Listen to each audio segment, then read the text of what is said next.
দেখতে পাচ্ছেন কিন্তু কুশপুতুলে আগুন লাগানো হচ্ছে, কিন্তু সেই দৃশ্য তুলে হচ্ছে সামনে, সেই দৃশ্য তুলে হচ্ছে আপনাদের সামনে।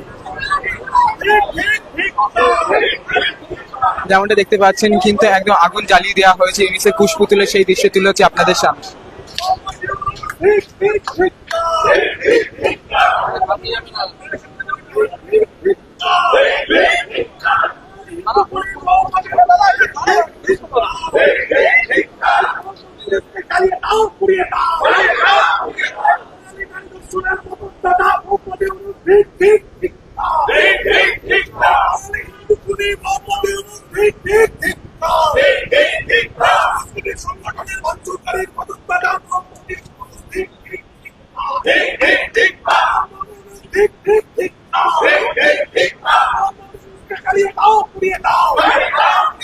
যেমনটা দেখতে পারলাম কিন্তু ছবিতে কুশপুতুলে প্রথমে কালিয়াপা হলো, তারপর জুতো দিয়ে মারা হলো, তারপরে কিন্তু সেই কুশপুতুল কিন্তু জ্বালিয়ে দেওয়া হলো, সেই দৃশ্য তুলে হচ্ছে আপনাদের সামনে।